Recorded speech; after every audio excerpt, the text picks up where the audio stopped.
Нека днес да видим как ще се развият отношенията между вас.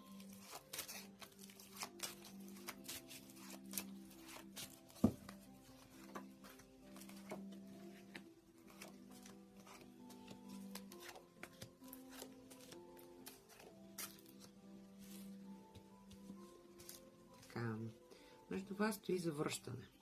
Тоест, явно попаднах на хора, които нещо са имали конфликт, защото намеренията на... Това е женската, това е мъжката страна, но намеренията на жената е, че има може би повече да се отчужди от този човек.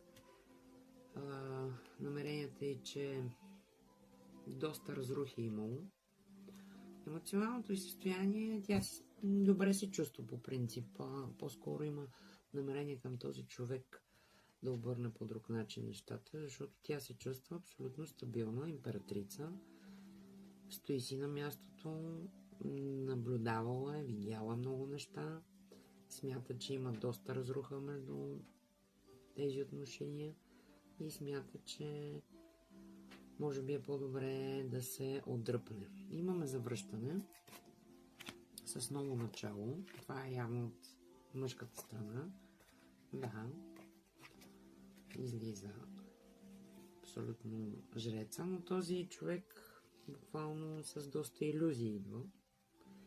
Тоест идва, но нещо не знае точно какво ще предлага, как ще се протече нататък, как ще протечат отношенията. Неговото емоционално състояние, нещо се сражава сам със себе си, някакви бариери си е сложил, свързано с някакви финанси, които има свързани с нещо покрай семейството му, роднини, някакво пътуване, накратко с някакви негови си ситуации по-скоро.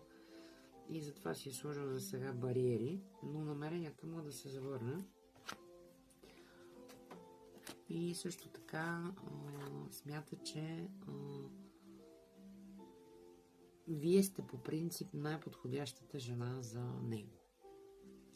Любимата жена, жена за брак и видяла доста качества във вас. По-скоро жените са видяли някакви качества, които много не им харесват от страна на мъжете.